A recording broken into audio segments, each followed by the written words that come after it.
Power armor in Fallout 4 is fun to say the least. You can make it even more quirky and fun with paint jobs. There are a total of 11 power armor paint jobs in the base game, and every one of them gives you a special status effect. So why not make a video on them all, talking about them from worst to best. Probably the worst power armor paint job in the game is this pink and white one. It's called the Hot Pink Hot Rod paint job. And no, I don't think it's not bad because it's pink. This power armor adds 1 additional point to your agility stat when all of the armor is painted with this. This paint job wouldn't be dead last on the list if it wasn't for its convoluted way of achievement. In order to get this paint job you must travel to Milton's General Hospital, which is right here. Right in front of the hospital is a parking garage door. Go inside, ignore this area, keep following the arrows until you get here. Don't go in here, these arrows are leading you into a trap. Go here and press 2 3 2 1. And the doors will open. Go through them, follow this corridor, take a right. Follow this hallway, take a right. Then take a left. Once you're here you will come across a bunch of scales. Don't ask me where all these bathroom scales came from in an apocalyptic wasteland. Just know that they are traps. Just disable the traps. You also have to be mindful of the grenade traps right after the scales. Just walk around them. There's also a trap wherein walking as well, unless you're able to dodge it at the last second. Take a left, keep walking, then take a left. Then take a left again. Take a right and go up the ramp. Go to the end of the hallway, then take a left and keep walking. If you find a bunch of ghouls, then good job, you're on the right path. They are pretty tough, so make sure you have the right tools for the job. Once that issue has been taken care of, go to where the ghouls came from and take a left up the ramp.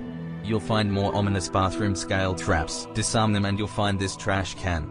Follow that hallway until you see these doors. Go in number 2 and you will be greeted with a nice jump scare. Trust me, that was much better than what will await you if you go through the other doors.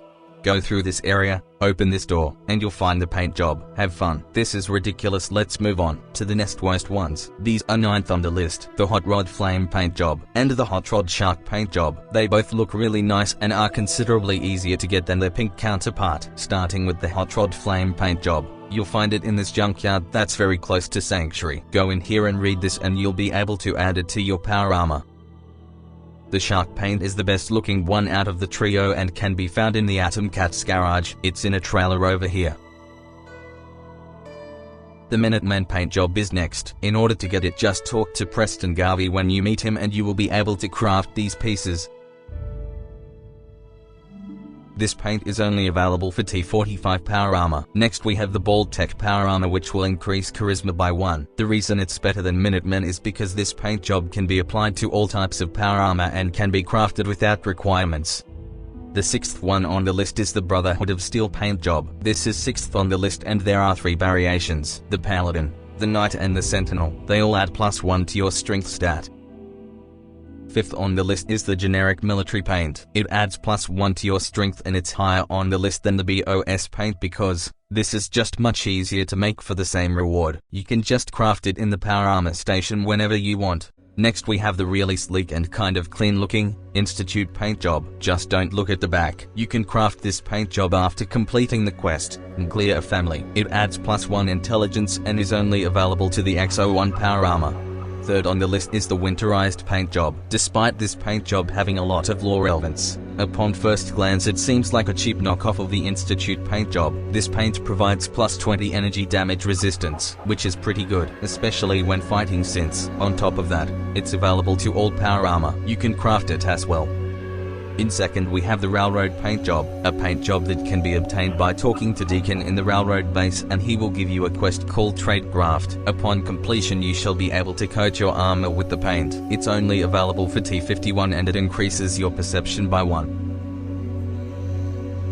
And then we have the best power armor paint job in the game. This is the Atom Cat's paint job. In order to get it you must buy it off of Rowdy in the Atom Cat's garage, the same place where you found the shark paint. She will sell the paint job for about 8,000 caps. This armor provides 2 benefits, which is why it's so high on the list. It will reduce your action point cost when sprinting by 3% and give you 1 additional charisma.